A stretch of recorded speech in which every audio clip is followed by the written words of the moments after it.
Assalamualaikum warahmatullahi wabarakatuh. Perkenalkan, nama saya David Augustian dari Program Studi Pendidikan Geografi Angkatan 2021 Kelas A dengan NIM 14026211042. Pada kesempatan ini, saya akan memperagakan micro teaching pada kelas 12 dengan sintak 3 dengan model pembelajaran problem based learning pada materi hubungan kerjasama antar wilayah. Selamat menyaksikan. Assalamualaikum semua. Waalaikumsalam. Oke, selamat pagi semua. Alhamdulillah. Gimana nih kabarnya hari ini? Alhamdulillah kalau baik semua. Sebelum mulai pertemuan kita hari ini, mungkin ketua kelas boleh mimpin doa. Baik Pak. Sebelum kita memulai pada pelajaran kali ini, alangkah baiknya kita berdoa menurut agama dan kepercayaan masing-masing. Berdoa dimulai.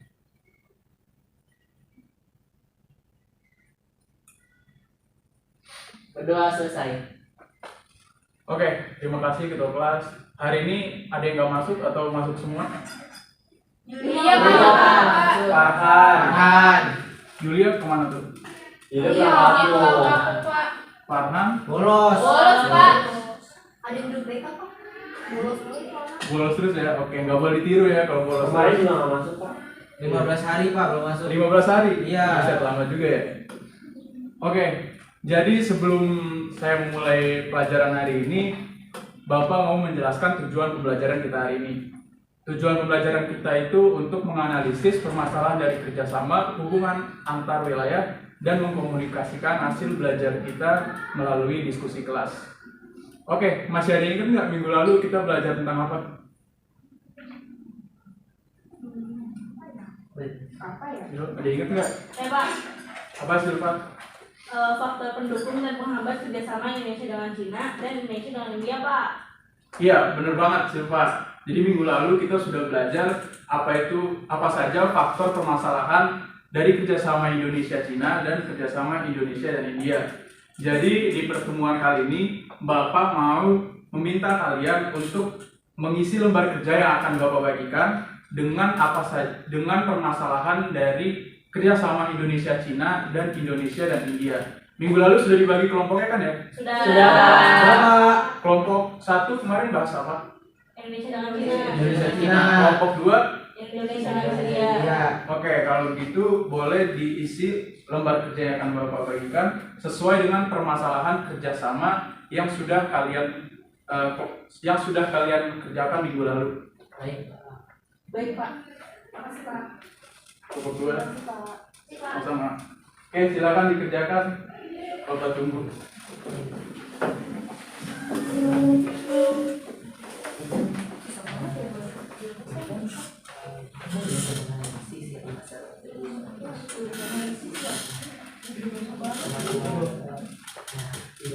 Simpulan juga lagi.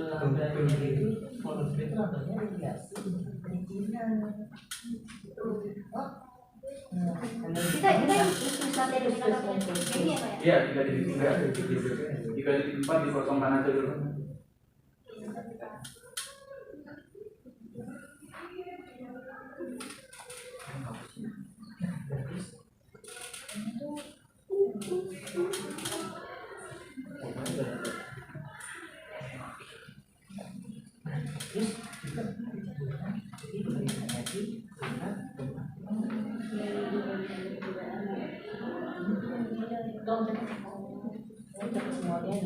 Tahu juga kerja nih.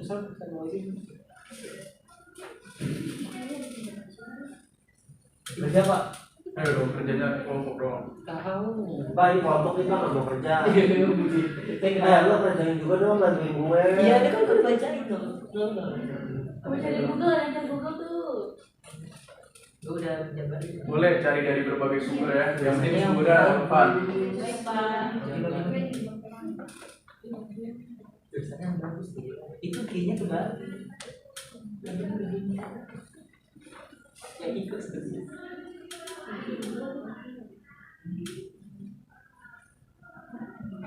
Oke, apakah sudah selesai? Sudah selesai Sudah, Pak. Pak.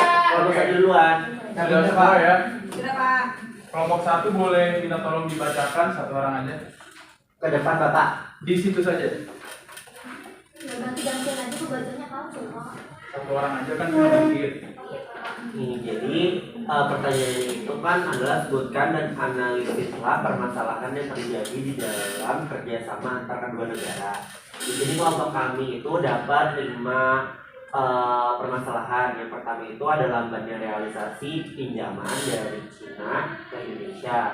Lalu ada jaminan dari pemerintah RI itu kurang memadai. Terus perbedaan kurs mata uang juga termasuk dalam permasalahan yang terjadi di kerjasama antara Indonesia dan juga China. Lalu kualitas SDM Indonesia juga yang masih rendah.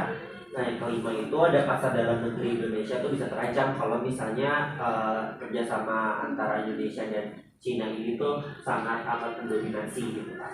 Oke, terima kasih Rio. Tepuk tangan dulu dong untuk kelompok 1.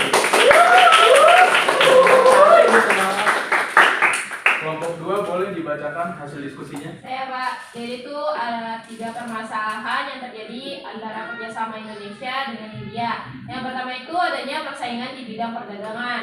Terus yang kedua itu adanya perbedaan kepentingan di bidang keamanan. Dan terakhir itu adanya permasalahan visa Pak. Oke, sudah? Sudah. Oke, tepuk tangan dong untuk kelompok. Lembar budaya boleh dikumpulkan lagi. Terima kasih. Terima kasih. Sama-sama Pak.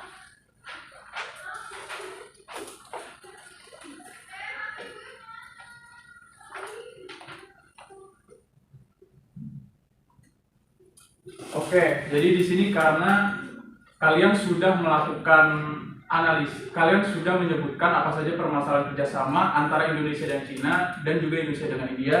Jadi sekarang kita akan melakukan analisis bersama terhadap permasalahan-permasalahan yang tadi sudah kalian sebutkan. Kita mulai dari analisis permasalahan kerjasama Indonesia dan Cina. Yang pertama ada lambannya realisasi pinjaman dari Cina. Ada yang tahu nggak kenapa kira-kira lambannya realisasi pinjaman dari Cina itu menjadi masalah kerjasama antara Indonesia dan Cina? Saya Pak. Boleh silakan. Kalau misalnya menurut saya, proyek kerjasama yang dilakukan antara Indonesia dengan Cina itu biasanya menggunakan pembiayaan pinjaman dari Cina. Namun realisasi pinjaman dari Cina beberapa kali terlambat. Ini mengakibatkan proyek atau program tersebut itu akan mengalami keterlambatan dalam proses pelaksanaannya. Lambatnya realisasi pinjaman dari Cina juga dapat menimbulkan ketidakpercayaan antara Indonesia dan Cina dalam kerjasama di masa depan. Iya, betul banget Rizka. Jadi kalau misalnya kita, Jadi kalau misalnya kita melakukan sebuah proyek, kalau nggak ada uangnya kan sama aja nggak bisa dijalanin proyeknya. Oke, yang kedua, jaminan dari pemerintah Republik Indonesia yang kurang memadai. Ada yang bisa memberikan penjelasannya? Saya Pak. Boleh, Baskara. Pelaksanaan kerjasama antar negara sangat dipengaruhi oleh jaminan kedua negara. Jika jaminan yang diberikan oleh pemerintah Indonesia dianggap kurang memadai oleh pihak Cina, maka akan berpotensi menurunkan minat Cina untuk berinvestasi di Indonesia, sehingga dapat menghambat kerjasama antar kedua negara. Kurangnya jaminan investasi dan perlindungan hukum juga dapat menimbulkan ketidakpastian bagi investor dari Cina dalam berinvestasi di Indonesia, yang pada akhirnya dapat menghambat pengembangan kerjasama ekonomi dan bisnis antara kedua negara.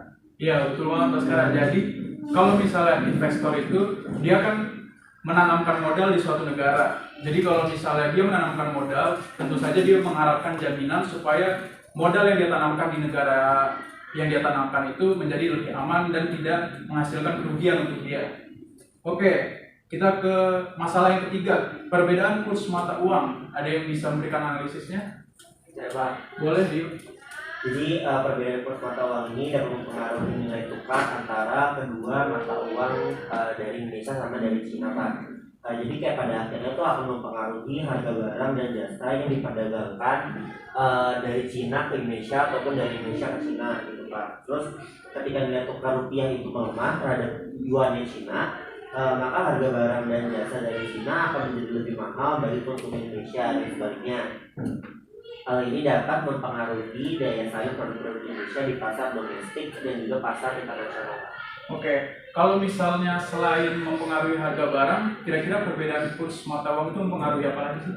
Saya Pak, Ya, perbedaan kurs mata uang juga dapat mempengaruhi investasi bilateral Pak. Kurs mata uang yang tidak stabil dapat menimbulkan resiko bagi investor dalam hal nilai tukar yang dapat mempengaruhi pengembalian investasi mereka Pak. Iya, betul banget kayak yang tadi sudah Bapak bilang. Jadi investor itu kalau menanamkan modal pasti pengen untung.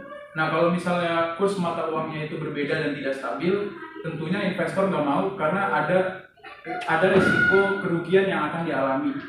Oke, kita ke masalah yang keempat. Kualitas sumber daya manusia Indonesia yang masih rendah. Ada yang mau memberikan analisisnya? Saya Pak, Boleh, Sabin? menurut saya itu rendahnya kualitas SDM di Indonesia dapat menjadi permasalahan dalam kerjasama antara Indonesia dengan Cina.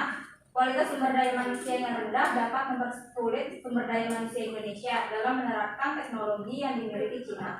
Kualitas SDM yang rendah dapat menghambat perkembangan ekonomi Indonesia dan mengurangi daya saing industri Indonesia dalam kerjasama dengan negara Cina. Oke, ada yang tahu nggak kira-kira kenapa kualitas SDM Indonesia itu tergolong rendah?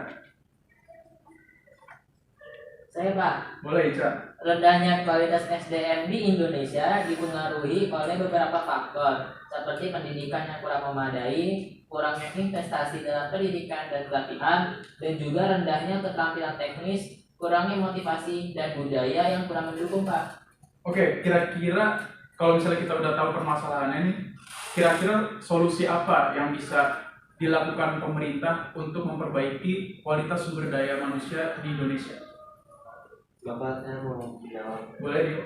Kalau menurut saya tuh pemerintah tuh harusnya lebih memperbaiki sistem pendidikan yang ada di Indonesia sih Pak. Jadi kayak contohnya tuh meningkatkan investasi dalam pelatihan guru misalnya, terus memperbaiki sarana dan prasarana pendidikan, infrastrukturnya juga kayak gitu sih Pak. Terus mendorong juga nih Pak masyarakat untuk lebih menghargai pendidikan itu sendiri dan mengembangkan keterampilan yang nantinya akan dibutuhkan di era globalisasi. Oke, kita lanjut ke permasalahan yang kelima. Pasar dalam negeri Indonesia itu menjadi terancam. Ada yang bisa memberikan analisisnya?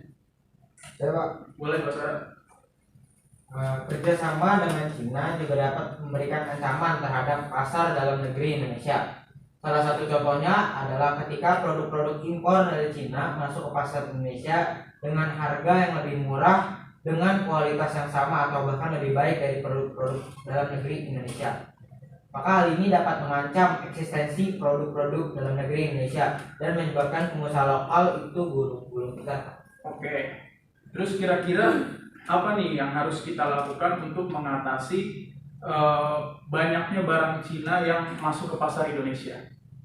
Saya Pak. Boleh, silakan. Kalau menurut saya, pemerintah Indonesia itu perlu mengambil langkah-langkah strategis untuk meningkatkan daya saing produk dalam negeri, seperti meningkatkan kualitas produk dalam negeri, memperkuat sistem distribusi, dan memasarkan produk dalam negeri, serta mendorong inovasi dan peningkatan teknologi. Selain itu juga, pemerintah juga melakukan pengawasan yang ketat terhadap produk impor asal Cina yang masuk ke pasar dalam negeri untuk memastikan produk tersebut memenuhi standar kualitas dan keamanan yang ditetapkan. Betul banget sih Pak. Dan ingat, kita sebagai masyarakat juga bisa punya andil dalam mengurangi permasalahan ini. Kita bisa lebih memilih produk-produk yang merupakan buatan Indonesia dibandingkan buatan negara lain. Oke, jadi karena permasalahan Cina sudah selesai kita analisis, kita masuk ke analisis yang kedua, yaitu analisis permasalahan kerjasama Indonesia dan India. Permasalahan yang pertama itu ada persaingan di bidang perdagangan. Ada yang mau memberikan penjelasan? Ya, Pak. Boleh. Jadi meskipun telah menandatangani perjanjian perdagangan bebas, namun terdapat persaingan antara India dan Indonesia di bidang perdagangan. Jadi misalnya kedua negara bersaing di pasar minyak kelapa sawit dengan Indonesia sebagai produsen terbesar dunia dan India sebagai salah satu konsumen terbesarnya. Persaingan ini dapat mempengaruhi hubungan bilateral kedua negara. Iya, betul banget. Jadi Indonesia dan India itu merupakan dua negara yang memiliki populasi yang cukup banyak. Populasi yang banyak itu berarti juga pasar yang sangat besar untuk produk-produk. Jadi India dan Indonesia berusaha berkompetisi untuk mendapatkan potensi pasar tersebut. Yang kedua, perbedaan kepentingan di bidang keamanan. Ada yang mau memberikan analisisnya?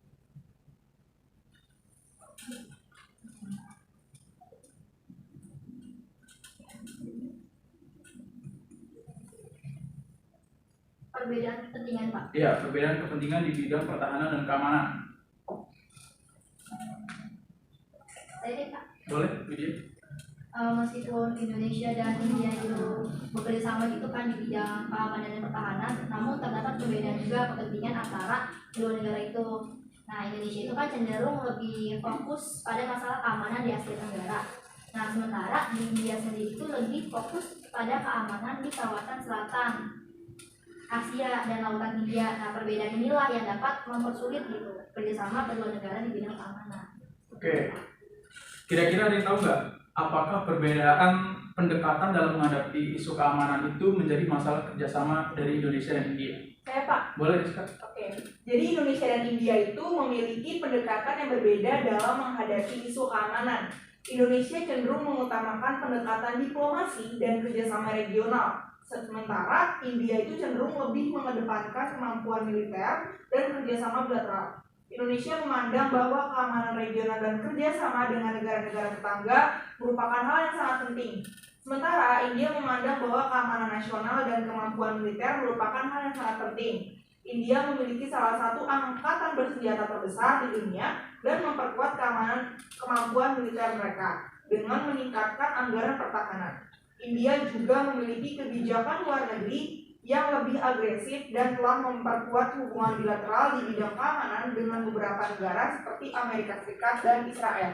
Oke, betul banget, Rizka. Jadi Indonesia itu memang cenderung lebih diplomatis, sementara India itu lebih mengutamakan kekuatan militer. Karena kalau kita lihat dari kondisi geopolitik di wilayah India sendiri, India itu berada di wilayah Asia Selatan yang dia itu diapit oleh dua negara yaitu Cina dan Pakistan yang sering berkonflik dengan India. Jadi wajar banget kalau India itu lebih mengutamakan kekuatan militernya dibandingkan dengan kekuatan diplomatisnya. Oke, permasalahan yang ketiga, sering terjadinya permasalahan visa. Ada yang mau memberikan analisis? Saya, Pak. Boleh nih. Yaitu walaupun India sama Indonesia bekerja sama di bidang pendidikan dan pariwisata, namun masih terdapat masalah terkait pemberian visa bagi warga negara Indonesia yang ingin berkunjung ke India ataupun sebaliknya. Nah, terutama untuk beberapa warga negara Indonesia mengalami kesulitan mendapatkan visa ke India meskipun telah mengajukan permohonan dengan lengkap dan memenuhi persyaratan. Oke. Jadi kalau misalnya kita mau masuk ke negara orang kan kita tentu butuh yang namanya visa. Nah, visa dari Indonesia ke India itu sering bermasalah atau sering diurusnya itu lama. Jadi ini menjadi masalah kerjasama antara Indonesia dan juga India. Oke, jadi analisis kita hari ini sudah selesai. Mungkin ada yang mau memberikan kesimpulan dari pertemuan kita hari ini? Saya Pak. Boleh, Rizka? Oke, jadi kesimpulannya itu berdasarkan pertemuan hari ini Pak dapat disimpulkan bahwa kerjasama ekonomi antara Indonesia dan Cina itu memiliki beberapa hambatan dan tantangan. Salah satunya adalah lambannya realisasi pinjaman dari Cina yang dapat menghambat pelaksanaan proyek atau program kerja bersama. Selain itu, jaminan dari pemerintah Indonesia yang dianggap kurang memadai dan perbedaan kurs mata uang antara kedua negara dapat mempengaruhi kerjasama dalam bidang ekonomi. Kemudian rendahnya kualitas sumber daya manusia di Indonesia juga menjadi kendala dalam menerapkan teknologi yang dimiliki oleh Cina. Yang terakhir, kerjasama Indonesia dengan Cina dapat memberikan ancaman terhadap pasar dalam negeri Indonesia. Oleh karena itu, diperlukan upaya-upaya untuk mengatasi hambatan-hambatan tersebut agar kerjasama ekonomi antara Indonesia dengan Cina dapat berjalan dengan baik dan saling menguntungkan bagi kedua negara. Selain itu, beberapa hal yang menjadi permasalahan kerjasama Indonesia dengan India seperti persaingan di bidang perdagangan, perbedaan kepentingan dan di bidang keamanan, serta masalah visa adalah beberapa isu yang perlu diperhatikan dalam mengembangkan kerjasama antara kedua negara. Oke, terima kasih Rizka atas kesimpulannya. Boleh tepuk tangan dulu buat Rizka.